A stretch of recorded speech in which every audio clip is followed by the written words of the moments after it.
votre historique, vous êtes un cadre du RDR. Ouais. Et ça depuis des lustres.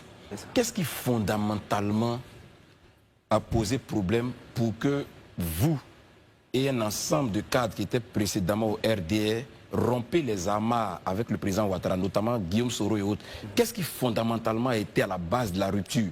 Au point où RDR, vous avez milité pendant plusieurs dizaines d'années, vous ayez abandonné ce parti-là pour vous mettre ensemble avec Guillaume Soro qui, lui, était avec vous, ça faisait même pas plus d'une dizaine d'années que vous vous connaissez ou que vous militez ensemble au niveau du Parlement. Qu'est-ce qui fondamentalement a été la pomme de discorde au point où on s'est séparés pour des gens qui, depuis des lustres quand même, avaient milité au sein du RDR qui appartenait au président Ouattara?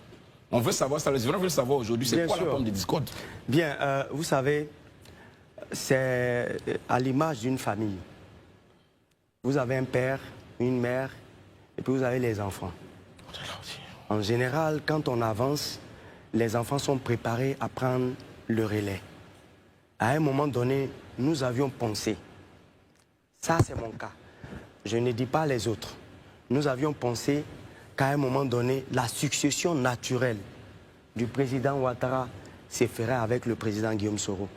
Parce que la constitution ancienne prévoyait que le dauphin constitutionnel pour la succession du président en cas de vacances de pouvoir, ce serait le président de l'Assemblée nationale.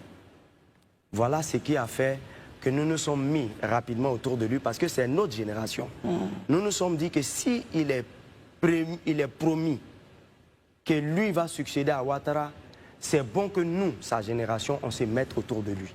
C'est ce qui a guidé le fait que ce n'était même pas encore une rupture, ça je peux vous le dire.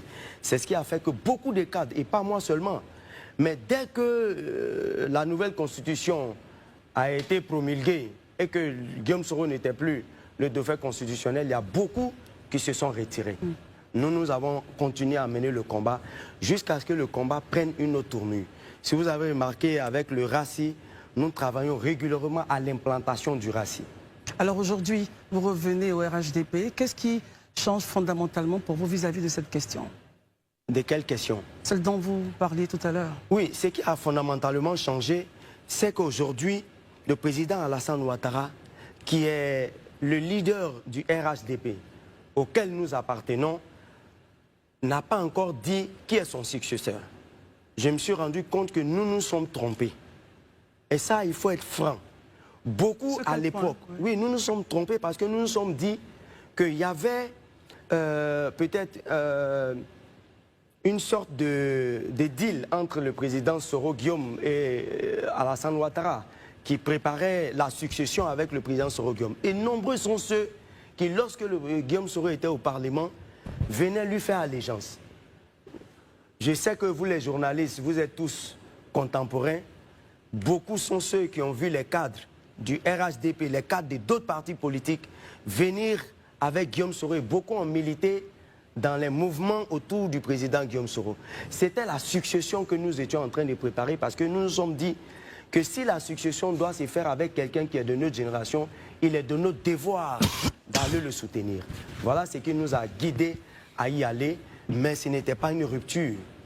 Alors je reviens sur ma question. Demeure. Ma question demeure. Je veux dire aujourd'hui, qu'est-ce qui a fondamentalement changé puisque depuis le 19 mars, vous êtes reparti. Alors sur cette question, pour vous, qu'est-ce qui a changé?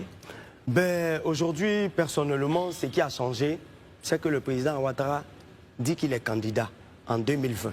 Il n'a pas encore dit. Non, en 2020, il a été candidat. Et tout le monde l'a accepté. Tout le monde. Par rapport au vote de la Constitution de 2016, la nouvelle Constitution. Parce que ceux qui étaient en train de faire la campagne contre cette Constitution disaient que si vous votez cette Constitution, elle va permettre au président Alassane Ouattara de briguer 2 autres mandats. Et ceux qui étaient en train de faire la campagne savaient pertinemment que si cette Constitution nous permettait de rentrer dans la 3e République, allait permettre au président Alassane Ouattara de briguer 2 autres mandats. Le oui l'a emporté.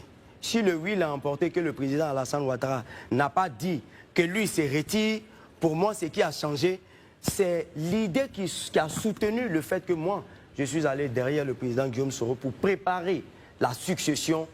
Cette idée-là n'est pas d'actualité. Et si cette idée n'est pas d'actualité, je retourne dans mon parti.